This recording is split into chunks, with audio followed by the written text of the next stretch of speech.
Shalom, this is Patrick A, and you're watching Punk Torah, weekly commentaries on the good book, and I have a new haircut. Check this out. Totally awesome. Well, not totally awesome. I think I like it. I mean, it needs to be spiked up a little bit. I kind of haven't done that yet, but it's still pretty cool. Anyway, this week I watched the Richard Dawkins movie, The God Delusion. I disagree with Dawkins, who thinks that religion is poison, and that's a little too Chairman Mao for me. But he did bring up an interesting point. In one scene, Dawkins confronts a British rabbi about the Genesis account of creationism. The rabbi says that he supports the literal interpretation of Genesis and believes that the world is only 6,000 years old.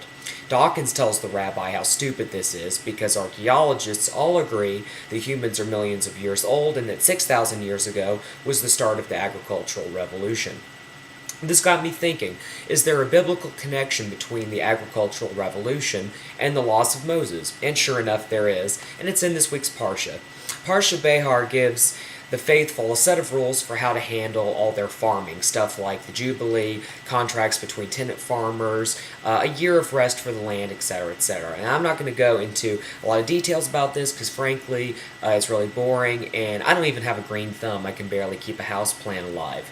But at the beginning of human civilization, cultures believed that they were controlled by the land, and they created earth gods and goddesses to act as middlemen between the earth and their needs. Life was subsistent, it was short, it was brutal. But when agricultural revolution happened, people had abundance for the very first time. They were able to control the land and were free from it from the first time. But with freedom comes responsibility. And as the keepers of the law, Jews understand this and bring this to the world with Torah. God demands we level the playing field, giving time for the earth and for those who cultivate it to rest.